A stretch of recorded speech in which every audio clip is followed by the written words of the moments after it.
Hello दोस्तों, नमस्कार। मैं विनोद पाटीदार आप सभी का स्वागत करता हूं अपने न्यू सेशंस में। ठीक है ना। कल तक हमने चर्चा करी थी कोशिका का सामान्य अध्ययन। ठीक है ना। हमने उसके खोजकर्ता के बारे में बात करी थी, हमने उसके अवलोकन के बारे में बात करी थी। हम इसके आगे आज अब बढ़ रहे हैं, जिसमें हम बात करेंगे कोशिका के प्रकार। किसकी बात करेंगे? कोशिका के प्रकार की। ठीक है ना। लेकिन इससे पहले थोड़ा सा मैं आपको जो हमने कल डिस्कस किया था उसके बारे में थोड़ा सा हम उसके ऊपर एक नजर डालते हैं, जिससे कि हमारे को पता चल जाएगा कि हमने कल ये बातों को हमने ध्यान से पढ़ा था। ठीक है ना। तो कल हमने बात करी थी कि कोशिका क्या है? कोशिका को जीवन की मौलिक इकाई, ठीक है ना, कोशिका को जीवन की मौलिक इकाई कहा जाता है, जिससे कि हम इसमें बात करते हैं कि इसे संरचनात्मक इकाई, कार्यात्मक इकाई एवं आनुवंशिकी की इकाई कहा जाता है। ठीक है ना। सबसे पहले कोशिका की खोज किसने करी थी? तो रॉबर्ट हुक ने करी थी सन 1665 में, और क्यूरेकस नामक पौधे में करी थी। ठीक है ना। और इसे लकड़ी की छाल से अलग किया गया था, जिससे कि ये मरी हुई कोशिका के नाम से पता चलता है। ठीक है। फिर जीवित कोशिका की खोज किसने करी थी? तो एंटोनी वान लीeuwenhoek ने करी थी। ठीक है ना, जिसका नाम था जीवाणु और शुक्राणु। ठीक। उसके बाद हमने बात करी थी कि कोशिका विज्ञान के जनक किसे कहा जाता है? तो रॉबर्ट हुक को कहा जाता है। आधुनिक कोशिका विज्ञान के जनक किसे कहा जाता है? तो स्वान को कहा जाता है। ठीक है ना। उसके बाद हमने बात करी थी कि भारत में कोशिका विज्ञान के जनक किसे कहा जाता है? तो भारत में कोशिका विज्ञान के जनक कहा जाता है ए.के. शर्मा को, और कोशिका विज्ञान शब्द किसने दिया था? हर्टविग ने। फिर हमने सामान्य अवलोकन की बात करी थी कोशिका के। तो कोशिका का जो आकार होता है वो उसके कार्य पर निर्भर करता है। तो हमने बात करी थी सबसे छोटी कोशिका माइकोप्लाज्मा लेडलावी और माइकोप्लाज्मा गीलीसेप्टिकम, जिसका आकार होता है 0.1 माइक्रोमीटर। ठीक है ना। इसको पीपीएलओ के नाम से भी जानते हैं। ठीक। उसके बाद हमने बात करी थी सबसे लंबी जंतु कोशिका की। तो ये होती है मानव की तंत्रिका कोशिका, जिसका आकार होता है 90 सेंटीमीटर। सबसे लंबी पादप कोशिका, जिसका आकार होता है, हम बात करते हैं सबसे लंबी पादप कोशिका भूमेरिया निविया की तंतु कोशिका, जिसका आकार होता है 55 सेंटीमीटर। सबसे बड़ी कोशिका शुतुरमुर्ग का अंडा, जिसका आकार होता है 11/17 सेंटीमीटर। ठीक है ना। और सबसे बड़ी पादप कोशिका की भी बात करी थी हमने, जो होती है एसिटाबुलेरिया नामक शैवाल। ठीक है ना। यहाँ तक हमने कल चर्चा करी थी। अब इसके आगे बात कर रहे हैं। इसके आगे हमारे को पढ़ना है कोशिका के प्रकार। ठीक है, बड़े तो फिर ठीक है। कोशिका के प्रकार, कोशिका के प्रकार की बात करते हैं। कोशिका के प्रकार, कोशिका मुख्यतः दो प्रकार की होती है। कोशिका मुख्यतः कितने प्रकार की होती है? दो। एक होती है प्रोकैरियोटिक। कौन सी कोशिका होती है? प्रोकैरियोटिक। और दूसरे नंबर पर हम बात करते हैं कि ये होती है यूकैरियोटिक। कौन सी होती है? यूकैरियोटिक। ठीक है ना। यूकैरियोटिक कोशिका को भी हम आगे चलकर बांट देते हैं दो भागों में। एक होती है जंतु कोशिका, जंतु कोशिका, और एक होती है पादप कोशिका। ठीक है। एक कौन सी होगी? जंतु कोशिका, और एक होगी पादप कोशिका। ठीक। हम बात करते हैं इसके अंदर कि ये क्या क्या चीजें होती है, किस प्रकार से इसको बांटा गया है, ये सारी डिस्कस करेंगे। लेकिन एक क्वेश्चन पहले, अगर आपको मान लो एग्जाम में पूछा जाए कि कोशिका कितने प्रकार की है, और अगर आपको ऑप्शन में 2, 3, 4 और 5 अगर दिख रहा है, तो हम बात करते हैं उस समय पर हम कितने प्रकार की लगाएंगे? तो 3 प्रकार की कोशिका लगाएंगे। क्यों? क्योंकि सबसे पहली हो जाएगी प्रोकैरियोटिक कोशिका, और यूकैरियोटिक को बांट दिया जाता है। जंतु कोशिका को हम दूसरे नंबर पर बात करेंगे, और पादप कोशिका को हम तीसरे नंबर पर बोल देंगे। ठीक है। अगर लेकिन ऑप्शन आपको दिखता है कोशिका के प्रकार होते हैं, तो उस समय पर ऑप्शन में आपको 3 नहीं नजर आ रहा है, तो उस समय पर आप क्या लगाएंगे? 2 प्रकार की। कितने प्रकार की लगाएंगे? 2 प्रकार की। ठीक है ना। ये सामान्य बात है। चलो अब हम बढ़ते हैं। सबसे पहले हम बात करते हैं प्रोकैरियोटिक कोशिका के बारे में। ठीक है ना। प्रोकैरियोटिक कोशिका का सबसे पहले अपन डायग्राम बनाते हैं, इसे डायग्राम के द्वारा समझते हैं। ठीक है ना। सबसे पहले हम बात करते हैं तो प्रोकैरियोटिक कोशिका के चारों तरफ एक आवरण होता है, कठोर आवरण होता है। ठीक है ना, जिसको हम कहते हैं कोशिका भित्ति। इसके अंदर कोशिका भित्ति पाई जाती है। ठीक है ना। जीवाणु होता है, या फिर हम बात करते हैं बीजीय होता है, तो उसके अंदर कोशिका पाई जाती है, कोशिका भित्ति पाई जाती है। नेक्स्ट बात, दूसरे नंबर पर एक और आवरण होता है, जिसको हम कहते हैं कोशिका झिल्ली। क्या कहा जाएगा? कोशिका झिल्ली। इसके अंदर जो भरा हुआ पदार्थ रहता है, उस पदार्थ को हम कहते हैं कोशिका द्रव्य। इसके अंदर जो भरा पदार्थ रहेगा, इस पदार्थ को हम क्या कहेंगे? कोशिका द्रव्य। कोशिका द्रव्य। ठीक है ना। अब इसके अंदर और भाग देखते जा रहे हैं हम। इसकी जो कोशिका झिल्ली होती है वो कोशिका द्रव्य में एक अंतर्वलन बनाती है। क्या बनाती है? अंतर्वलन। उस अंतर्वलन कहने का मतलब एक खांच बनाती है। उस खांच नुमा संरचना को या उस गोलाकार संरचना को हम कहते हैं मीजोसोम। क्या कहते हैं? मीजोसोम। ठीक है, अरे बात समझ में आ रही है? सबसे पहले एक बाहरी आवरण जिसे कोशिका भित्ति।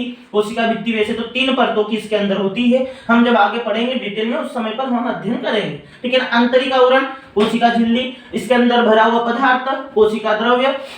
और बात करते हैं कि जो आंतरिक झिल्ली होती है कोशिका द्रव्य में एक अंतर्वलन बनाती है, खाज बनाती है, जिसे क्या कहा जाता है? मीजोसोम। इस मीजोसोम के अंदर एंजाइम्स भरे होते हैं, जिसका इसका वैसे तो बहुत सारे कार्य होते हैं इसके, हम डिटेल में पढ़ेंगे उस समय पर हम अध्ययन करेंगे, लेकिन हम एक मुख्य कार्य इसका बताते हैं कि इसका मुख्य कार्य होता है श्वसन करना। क्या करना होगा? श्वसन करना। चलो नेक्स्ट बात। अब इस जो प्रोकैरियोटिक कोशिका होते हैं इसके अंदर जो केंद्रक होता है वो अविकसित होता है। कैसा होता है? अविकसित। अविकसित क्यों होता है? इसके 2 मुख्य कारण हैं। एक तो इसके अंदर केंद्रक झिल्ली का अभाव होता है। किसका अभाव होता है? केंद्रक झिल्ली का। और सेकेंड बात, इसके डीएनए में हिस्टोन प्रोटीन का अभाव होता है। ये हिस्टोन प्रोटीन क्या होता है सर? तो हम आगे समझेंगे बेटा इसके बारे में कि ये हिस्टोन प्रोटीन क्या कार्य कर रहा है, इसका मुख्य कार्य क्या है। हम पूरी डिटेल में इसकी स्टडी लेंगे, हमारे को दिक्कत नहीं आएगी, बस हमारे को अभी समझना है। अब यहाँ पर हम बात कर रहे हैं कि इसके केंद्रक झिल्ली का अभाव होता है। किसका अभाव होता है? केंद्रक झिल्ली का अभाव होता है। अब केंद्रक झिल्ली का अभाव होता है सर, आपने क्यों बना दी? तो बना दी इसलिए हमने डॉट डॉट बनाई है, जिससे कि हमारे पता चले कि हाँ केंद्रक झिल्ली का क्या हो रहा है? अभाव हो रहा है। हम यहाँ पर लिख सकते हैं कोष्टक में कि ये अनुपस्थित होती है। क्या होती है? अनुपस्थित। ठीक है, ठीक है, इससे हमारे समझ में आ जाए। डॉट डॉट बनाया है मतलब हमारे को ये कि ये अनुपस्थित है। ठीक, उसके बाद इसके केंद्रक में डीएनए में हिस्टोन प्रोटीन का अभाव होता है, तो समझो इसका जो डीएनए होता है ना वो बिखरा हुआ रहता है। कैसा रहता है? बिखरा हुआ, सिस्टमेटिक तरीके से जमा हुआ नहीं रहता, जो हमारे को यूकेरियोटिक कोशिका में देखने को मिलेगा। लेकिन अब हम बात कर रहे हैं कि ठीक है इसके केंद्रक को हम अविकसित केंद्रक कहते हैं, जिसका नाम क्या होता है? जिसका नाम होता है न्यूक्लियोइड। इस केंद्रक को हम क्या कहते हैं? न्यूक्लियोइड कहते हैं, या फिर इसी को हम कहते हैं जीनोफोर। क्या कहते हैं बेटा? इसी को हम क्या कहेंगे? जीनोफोर। ठीक है ना। फिर इसके अंदर जो डबल झिल्ली वाले कोशिकांग या एकल झिल्ली वाले कोशिकांग क्या होते हैं? अनुपस्थित कोशिका के अंदर जैसे जैसे हम आगे पढ़ेंगे ना तो हमारे पता चलेगा कि कोशिकांग होते हैं। कोशिकांग का मतलब होता है कोशिका के अंग। किसके अंग होता है? कोशिका के अंग। ठीक है ना। तो हम बात कर रहे हैं यहाँ पर ये जो कोशिका होती है ना इसके अंदर कोशिकांग अनुपस्थित होते हैं, लेकिन एक कोशिकांग उपस्थित होता है जिसको हम कहते हैं राइबोसोम। क्या कहते हैं? राइबोसोम। और इसके अंदर जो राइबोसोम होता है वो 70S प्रकार के राइबोसोम होते हैं। कौन से होते हैं? 70S। ठीक है बेटा, ये आप सर बोलोगे सर ये 70S राइबोसोम क्या है? तो 70S राइबोसोम को थोड़ा सा धैर्य रखो, हम आगे पढ़ेंगे कि सर 70S राइबोसोम क्या होते हैं। ठीक है, चलो बेटा आगे बात करते हैं। तो इसमें कुछ तंतु पाए जाते हैं, इन तंतु को हम सिलिया या फ्लेजिला कहते हैं, या कशाभिका कहते हैं, या पक्षमाभिका कहते हैं। इसके बारे में भी पढ़ेंगे। इसके अंदर क्या होती है? कशाभिका या पक्षमाभिका। ठीक है ना, पक्षमाभिका, इसके बारे में भी हम पढ़ेंगे कि ये क्या चीज होती है। ठीक है ना। तो ये प्रोकैरियोटिक कोशिका का एक सामान्य डायग्राम है।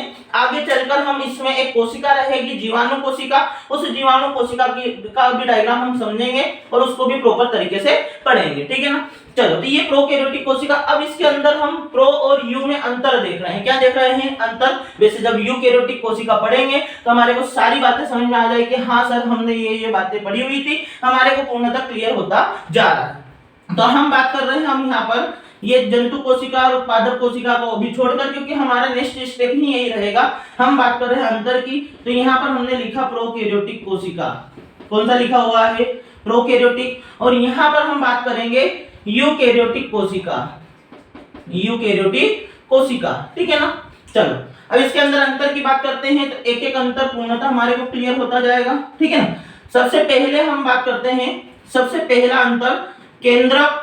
इसका जो केंद्रक होता है, केंद्रक अविकसित होता है। क्या होता है? अविकसित। इधर केंद्रक क्या होता है? तो इधर केंद्रक जो होता है वह विकसित होता है। केंद्रक कैसा होता है? विकसित। विकसित होता है। ठीक है। अब सर इधर अविकसित क्यों होता है? तो इसके 2 मेन पॉइंट है। एक तो केंद्रक झिल्ली का अभाव होता है। केंद्रक झिल्ली का अभाव।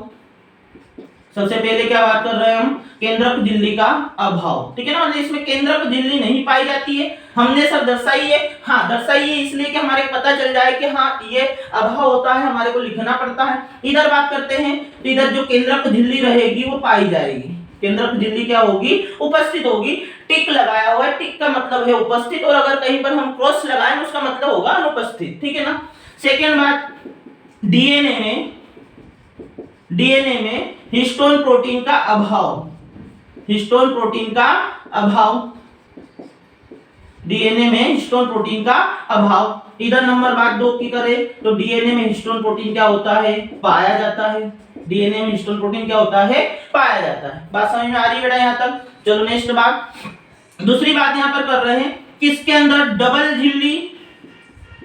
झिल्ली व एकल झिल्ली वाले कोशिकांग जो होते हैं, डबल झिल्ली मतलब जिनके पास में 2 झिल्ली पाई जाएगी, और एकल झिल्ली मतलब इनके पास में 1 झिल्ली पाई जाएगी, वो कोशिकांग होते हैं। कोशिकांग मतलब कोशिका के अंग। तो डबल झिल्ली व एकल झिल्ली वाले कोशिकांग क्या होते हैं, अनुपस्थित होते हैं। क्या होते हैं, अनुपस्थित, ठीक है। इधर बात करें तो ये जो डबल झिल्ली व एकल झिल्ली वाले कोशिकांग क्या होते हैं, इसमें उपस्थित होते हैं। डबल झिल्ली व एकल झिल्ली वाले कोशिकांग इसमें क्या होते हैं, उपस्थित होते हैं, ठीक है। चलो नेक्स्ट बात, थर्ड, इसमें अब कोशिकांग अनुपस्थित हो रहे हैं, लेकिन एक कोशिकांग है जो पाया जा रहा है, वो कौन सा होता है, 70S प्रकार के राइबोसोम होते हैं, 70S प्रकार के राइबोसोम होते हैं। अब ये क्यों हो रहे हैं सर, सारे अनुपस्थित है तो ये क्यों पाया जा रहा है, तो समझो इस बात को कि हमने बोल दिया डबल झिल्ली और एकल झिल्ली वाले अनुपस्थित होते हैं, मतलब इसका सीधा सा अर्थ जा रहा है कि राइबोसोम के पास किसी भी प्रकार की झिल्ली नहीं है, मतलब ये एक झिल्ली विहीन कोशिकांग है। कैसा कोशिकांग है, झिल्ली विहीन। इधर बात करते हैं नंबर 3 पर, तो 70S व 80S दोनों राइबोसोम होते हैं, 70S व 80S दोनों राइबोसोम उपस्थित होते हैं, ठीक है ना। इतनी बात क्लियर हो रही है बेटा, 3 पॉइंट हमने करे हैं। नेक्स्ट आगे बात करते हैं, इसकी जो कोशिका भित्ति होती है, इसके अंदर अभी हम पढ़कर आए हैं कोशिका भित्ति। इसकी जो कोशिका भित्ति होती है वो बनी होती है म्यूकोपेप्टाइड की। किसकी बनी होती है, म्यूकोपेप्टाइड की, या इसी को हम कहते हैं पेप्टिडोग्लाइकेन। क्या कहते हैं, पेप्टिडोग्लाइकेन। अरे बात समझ में आ रही है, इसी को हम क्या कहेंगे, पेप्टिडोग्लाइकेन। और इधर बात करते हैं तो इधर हम वैसे हम कोशिका भित्ति को सेल वॉल भी कहते हैं, CWK से हम लिख सकते हैं। इधर जो सेल वॉल होती है, कोशिका भित्ति होती है, ये बनी होती है सेल्यूलोज की। लेकिन एक बात और समझना बेटा यहाँ पर कि जो हम बात कर रहे हैं कि कोशिका भित्ति इधर होती है, ठीक है, लेकिन ये केवल होती है पादप कोशिकाओं में। किसमें होगी, पादप कोशिकाओं में। यहाँ पर जंतु कोशिका में किसी भी प्रकार की कोशिका भित्ति नहीं होगी। ये सेल्यूलोज की जो कोशिका भित्ति बनी हुई है ये पादप कोशिका में रहेगी। किसमें रहेगी, पादप कोशिका में। चलो नेक्स्ट बात, यहाँ पर बात कर रहे हैं, इसके अंदर जो कशाभिका होती है, इसके अंदर जो कशाभिका होती है, कशाभिका का हम आगे पढ़ेंगे कि कशाभिका क्या होती है, ठीक है ना। ये बनी होती है फ्लैजिलिन प्रोटीन की। किसकी बनी होती है बेटा, फ्लैजिलिन प्रोटीन की बनी होती है, फ्लैजिलिन प्रोटीन की बनी होती है। और इधर बात करें तो कशाभिका जो होती है, इधर भी कशाभिका पाई जाएगी। इधर कशाभिका की बात करें तो ये बनी होती है ट्यूबुलिन प्रोटीन की। किसकी बनी होती है बेटा, ट्यूबुलिन प्रोटीन की। बात को समझते जाना है, हर एक बात को हमारे को क्लियर करते जाना है, क्योंकि आगे हम इसी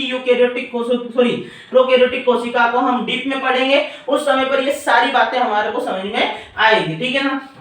अगला नंबर 6 की बात करते हैं, तो इसके अंदर आप मैंने पहले ही बोल दिया है कि किसी भी प्रकार के कोशिकांग नहीं होते हैं, तो इसके अंदर श्वसन की क्रिया होगी। किसकी क्रिया होगी, श्वसन की। तो श्वसन की क्रिया करने के लिए इसके पास में माइटोकॉन्ड्रिया नहीं है। हाँ सर नहीं है, तो अब माइटोकॉन्ड्रिया नहीं है तो मुझे बताओ कि इसके अंदर श्वसन कहाँ होगा, तो इसके अंदर श्वसन होता है मीजोसोम में। कहाँ होता है बेटा, मीजोसोम में। और बात करें तो मीजोसोम को हम पता है कि मीजोसोम किसके द्वारा बना हुआ है, तो कोशिका झिल्ली के द्वारा बना हुआ है। तो हम बोल सकते हैं मीजोसोम या फिर कोशिका झिल्ली। क्या बोल सकते हैं, मीजोसोम या फिर कोशिका झिल्ली। इधर बात करते हैं बेटा, इधर तो हमारे पता है कि श्वसन की बात की जा रही है। श्वसन की बात की जा रही है। श्वसन मतलब होता क्या है? श्वसन मतलब श्वास लेना हम नहीं बोल सकते हैं। श्वसन मतलब होता है कि ऑक्सीजन की उपस्थिति में ग्लूकोज को या कार्बोहाइड्रेट को या किसी भी भोज्य पदार्थ को हमारे शरीर के अंदर तोड़ना ही क्या होता है? श्वसन। और हमारे शरीर में मुख्य रूप से ये करता है माइटोकॉन्ड्रिया। कौन करता है बेटा? माइटोकॉन्ड्रिया। ठीक है ना। अब ये माइटोकॉन्ड्रिया जो होता है ये उपस्थित होता है कोशिका द्रव्य में, तो हम बोल सकते हैं माइटोकॉन्ड्रिया। अगर ये ऑप्शन में नहीं रहे तो हम तब क्या लगा सकते हैं? कोशिका द्रव्य। क्या लगा सकते हैं बेटा? कोशिका द्रव्य। चलो नेक्स्ट पॉइंट हम बात कर रहे हैं। अब सर पाचन भी होगा, ठीक है ना। हाँ सर पाचन भी होगा। तो पाचन के लिए हमने बोला कि यार इसके अंदर तो किसी भी प्रकार का कोशिकांग नहीं दिख रहा है, ठीक है। तो पाचन की क्रिया जो इसके अंदर होगी उसको हम कहते हैं पेरिप्लाज्मिक स्पेस। क्या कहा जाएगा बेटा? पेरिप्लाज्मिक स्पेस, ठीक है ना। पेरिप्लाज्मिक स्पेस क्या है सर? तो हम बात करेंगे आगे जब प्रोकैरियोटिक कोशिका को एक एक करके इसके सारे पॉइंट हम जब डीप में पढ़ेंगे उस समय पर आपको ये बात भी बताई जाएगी कि पेरिप्लाज्मिक स्पेस क्या होता है, ठीक है ना। वैसे हम बोल सकते हैं कि इसके अंदर जो कोशिका झिल्ली रहती है वहां पर हम बात करते हैं कुछ खाली स्थान होता है जहां पर जल अपघटनीय एंजाइम पाए जाते हैं। क्या पाए जाते हैं? जल अपघटनीय एंजाइम, ठीक है ना। जहां पर क्या होता है? पेरिप्लाज्मिक, जिसको हम कहते हैं पेरिप्लाज्मिक स्पेस, और वहां पर होता है पाचन। क्या होता है? पाचन। चलो नेक्स्ट बात इधर बेटा नंबर 7 पर वही बात कर रहे हैं। इधर जो पाचन होगा सर कहाँ होगा? हाँ तो इधर पाचन हमारे को पता है कि ये पाचन की क्रिया इसके अंदर लाइसोसोम उपस्थित है, तो पाचन की क्रिया कहाँ होगी? लाइसोसोम में होगी। कहाँ होगी? लाइसोसोम में। लेकिन बेटा इस यहाँ पर एक बात और ध्यान रखना कि ये जो लाइसोसोम है ये केवल जंतु कोशिका में उपस्थित होगा। किस में उपस्थित होगा? जंतु कोशिका में। पादप कोशिका में लाइसोसोम नहीं होता है। तो सर फिर पादप कोशिका में पाचन नहीं करेगी? करेगी, लेकिन उसके लिए एक दूसरा होता है जिसको हम कहते हैं स्पिरोसोम। आगे चलकर आपको पूर्णतः ज्ञान इसका हो जाएगा, ठीक है ना। वहां पर लाइसोसोम की भांति क्या पाया जाता है? स्पिरोसोम। उस स्पिरोसोम के अंदर क्या होता है? श्वसन की क्रिया होती है। चलो ठीक है, यहाँ तक की बात क्लियर हो गई है। चलो नंबर 8 पर हम बात करते हैं। नंबर 8 पर इसके उदाहरण आते हैं। उदाहरण समझो। इसके अंदर सबसे पहले तो आता है जीवाणु। क्या आता है? जीवाणु। दूसरी बात करते हैं, यहाँ पर आता है बीजीए। क्या आता है? बीजीए। बीजीए को कहा जाता है साइनोबैक्टीरिया। क्या कहा जाता है बेटा? साइनोबैक्टीरिया, ठीक है ना। ध्यान रखना बहुत बार क्वेश्चन पूछ सका है। बीजीए को क्या कहा जाता है? साइनोबैक्टीरिया। आगे बात करते हैं माइकोप्लाज्मा आता है। कौन आता है? माइकोप्लाज्मा। आपको बता कर आए थे माइकोप्लाज्मा क्या होता है। तो माइकोप्लाज्मा को हम कहते हैं पीपीएलओ। क्या कहा जाता है बेटा? पीपीएलओ। पीपीएलओ का पूरा नाम होता है प्लूरोनिमोनिया लाइक ऑर्गेनिज्म। क्या होता है? Pleuropneumonia like organism. बात क्लियर है यहाँ तक? चलो नेक्स्ट बात करते हैं कि इधर जो 8वां नंबर पे हम बात करेंगे तो यहाँ पर उदाहरण आएंगे, और उदाहरण में आपको यहाँ पर पता है कि एक तो आएगी जंतु आएंगे इसके अंदर, वो दूसरे आएंगे पादप। क्या आएंगे? पादप, ठीक है ना। तो ये हो गया है प्रोकैरियोटिक कोशिका और यूकैरियोटिक कोशिका। पूर्णतः सीधी सी बात है। हमारे को सारे पॉइंट अगर ध्यान है तो हमारा मैक्सिमम क्वेश्चन यहाँ से क्लियर ही हो जाएंगे। हमारे किसी भी प्रकार के क्वेश्चन गलत नहीं होंगे, ठीक है ना। सिंपल सी बात है। केंद्रक क्या होता है? अविकसित होता है। क्या होता है? अविकसित। अविकसित क्यों होता है सर? दो कारण है मुख्य। केंद्रक झिल्ली का अभाव और डीएनए में हिस्टोन प्रोटीन का अभाव। ये दोनों चीज इसके अंदर नहीं पाई जाती है, इसलिए इसका जो केंद्रक कहलाता है वो न्यूक्लियोइड कहलाता है। क्या कहलाता है बेटा? न्यूक्लियोइड, या इसी को हम कहते हैं जीनोफोर। क्या कहा जाएगा? जीनोफोर। इधर बात करें तो केंद्रक क्या होता है? विकसित होता है। और विकसित का मतलब सीधी सी बात है कि केंद्रक झिल्ली और डीएनए में हिस्टोन प्रोटीन दोनों पाए जा रहे हैं। चलो ठीक है, नेक्स्ट बात।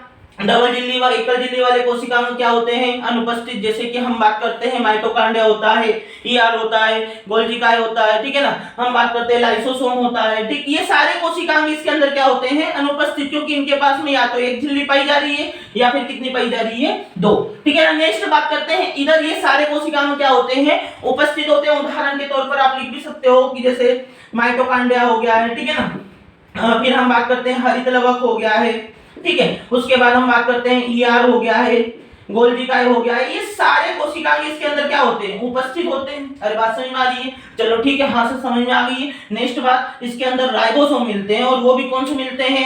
70S प्रकार के राइबोसोम उपस्थित होते हैं। कौन से होते हैं? 70S प्रकार के राइबोसोम उपस्थित होते हैं। तो समझो इस बात को कि सर ये राइबोसोम उपस्थित है, तो राइबोसोम क्यों उपस्थित है? मतलब इसके पास में किसी भी प्रकार की झिल्ली नहीं है, ये झिल्ली विहीन कोशिकांग है। कौन सा कोशिकांग है बेटा?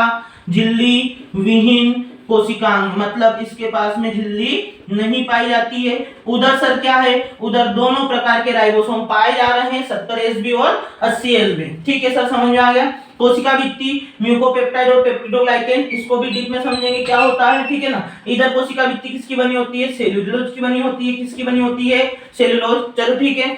कशाभिका किसकी बनी होती है, फ्लेजिलिन प्रोटीन की। इधर किसकी बनी होती है, ट्यूबुलिन प्रोटीन की। ठीक है ना। श्वसन कहाँ होता है, मीजोसोम में होता है, या मीजोसोम ऑप्शन में नहीं रहेंगे तो क्या लगाएंगे, कोशिका झिल्ली। ठीक है ना। इधर श्वसन कहाँ होता है, माइटोकॉन्ड्रिया में होता है सर। ठीक है ना। माइटोकॉन्ड्रिया नहीं होगा तो क्या लगाएंगे, कोशिका द्रव्य। ठीक है। पाचन, पाचन की क्रिया सर इसके पास में लाइसोसोम नहीं है, हाँ नहीं है, तो पाचन कहाँ होगा, पेरिप्लाज्मिक स्पेस में। कहाँ होगा बेटा, पेरिप्लाज्मिक स्पेस में। सर इधर पाचन, हाँ इधर पाचन लाइसोसोम उपस्थित है बेटा, हाँ उपस्थित है। ठीक है ना। तो पाचन कहाँ होगा, लाइसोसोम में। लेकिन ध्यान रखना ये जो लाइसोसोम है ये पादप कोशिका में नहीं होता है, तो उसके अंदर कहाँ होगा, स्पिरोसोम में। आगे पढ़ेंगे। ठीक है।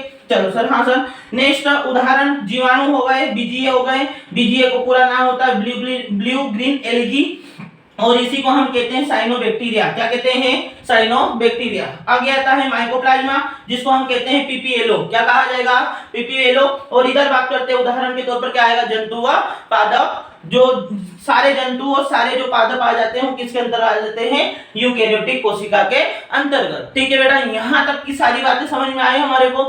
ठीक है। तो हमने आज बात करी है प्रोकैरियोटिक, कल इसी तरीके से हम बात करेंगे यूकेरियोटिक पर। और यूकेरियोटिक हमारे पास में दो है, जंतु और पादप। ठीक है ना। इसके बाद चर्चा करने के बाद फिर हम वापस से आएंगे प्रोकैरियोटिक कोशिका को, जिसमें डीप से पढ़ेंगे और डीप से सारी बातें करेंगे, जिससे कि आपको पता चल जाएगा कि हाँ सर हमारे को एक एक क्वेश्चन क्या होता जा रहा है, क्लियर होता जा रहा है। ठीक है। अरे ठीक है, चलो यहाँ तक की सारी बातें क्लियर है। चलो आज की बात, आज का सेशन हम यहीं पर कंप्लीट करते हैं। नेक्स्ट सारी बातें हम करेंगे कल। ठीक है। धन्यवाद सभी को।